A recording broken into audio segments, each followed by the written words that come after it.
Здравствуйте. Здравствуйте. Да, конечно.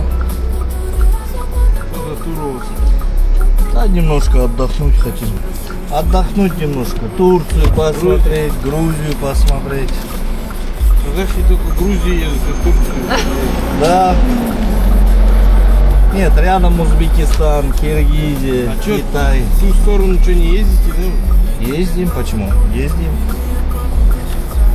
что вы?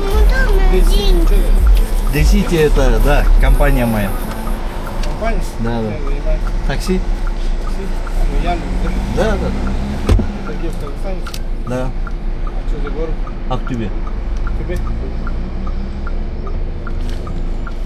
Давай, удачи. Командир, с вашего разрешения можно вас угостить Что там будет? Сейчас, подожди. шоколадкой нашей? Казахстан. Да, Давай, спасибо. холодненькая. Все, счастливый командир. Калмыцкий ДПС.